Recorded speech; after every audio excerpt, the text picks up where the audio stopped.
राम राम सभी भाई। तो भाई वीडियो में आज हम बात करेंगे धान के बारे में। रोपाई के बाद जब हमारी फसल 30 से 50 दिनों के अंदर रहती है तो हमें कौन कौन से पोषण तत्वों की कमी देखने को मिलती है। अगर हमारी धान की फसल में इन पोषण तत्वों की कमी होगी तो हमें कम उत्पादन देखने को मिलेगा और हमारी जो धान की फसल की ग्रोथ है वो अच्छे से नहीं होगी। साथ ही साथ वीडियो में यह बात करेंगे कि अगर हमारी धान की फसल हरी भरी खड़ी है और उसकी काफ़ी ज़्यादा ग्रोथ हो चुकी है और डर है कि वह गिर ना जाए, और जो हमारी धान की फसल है वो 40 से ज़्यादा दिन की हो गई है, तो हम उसमें कौन से खाद का उपयोग करना चाहिए जिससे ग्रोथ वहीं पर रुक जाए और वह बाली बनने में सहायता करे। तो किसान भाई सबसे पहले तो बात कर लेते हैं, जो हमारी धान की फसल है वो इस समय पीली पड़ना शुरू हो जाती है। काफ़ी किसान भाइयों के मेरे पास सवाल भी आए हैं कि हमारी जो धान की फसल है वो पीली पड़ रही है, जो धान की पत्तियां हैं वो पीली के साथ साथ सफ़ेद पड़ना शुरू हो गई हैं। अगर किसान भाइयों आपकी धान की फसल की जो पत्तियां होती हैं वो पीली के साथ सफ़ेद पड़ रही हैं तो वह होती है फेरस की कमी, जिसको हम आयरन बोलते हैं। अगर हमारी धान की पत्तियां पीली पड़ रही है और हमें उस पर जंग जैसा महसूस हो रहा है तो वो होता है किसान भाई जिंक की कमी। दोनों ही अलग अलग पोषण तत्व होते हैं, दोनों की कमी हमें अलग देखने को मिलती है। अगर जिंक की कमी हो गई है तो जो हमारी धान की पत्तियां हैं वो पीली पड़ने के साथ साथ उस पर जंग जैसा दिखाई देता है। अगर हमारी धान की फसल में फेरस की कमी है तो जो पत्तियां होती हैं वो सफ़ेद और पीली पड़ना शुरू हो जाती है। तो किसान भैया पहले हम बात करते हैं कि अगर हमारी धान की फसल में जिंक की कमी हो गई है तो हम कौन सा खाद का उपयोग कर सकते हैं जिससे कि यह कमी दूरी हो और हमारी धान की फसल का अच्छा विकास हो। तो किसान भैया इसमें हमें जिंक सल्फेट का उपयोग करना है जो 33% वाला आता है। अगर मैं दानेदार की डोज की बात करूँ तो आप इसमें 5 किलो प्रति एकड़ के हिसाब से डाल सकते हैं यूरिया में मिला के। यूरिया की बात करो तो आप इसमें करीबन 40 से 45 किलो यूरिया का इस्तेमाल कर सकते हैं। इसके साथ आप सल्फर डाल सकते हैं 80% वाला 3 किलो प्रति बीघा के हिसाब से।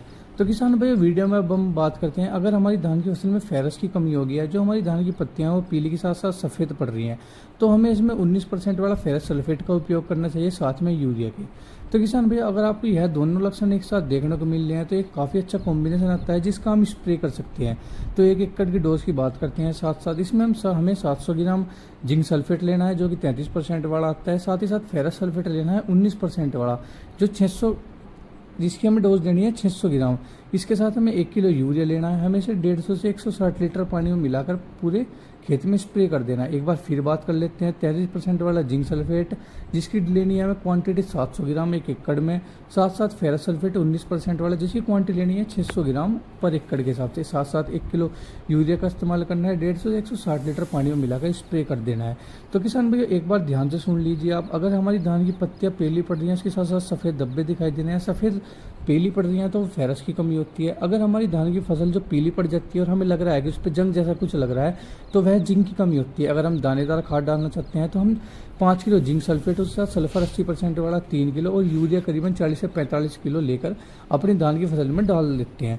तो किसान भाई अब हम बात करते हैं कि जैसे हमारी धान की फसल काफ़ी हरी भरी खड़ी है और हमें लग रहा है कि हमारी जो धान की फसल की ग्रोथ है वो काफ़ी हो चुकी है, क्योंकि 45 दिन के बाद ये 45-50 दिन के बाद हमारी धान की फसल में से बालियाँ निकलना शुरू हो जाती हैं।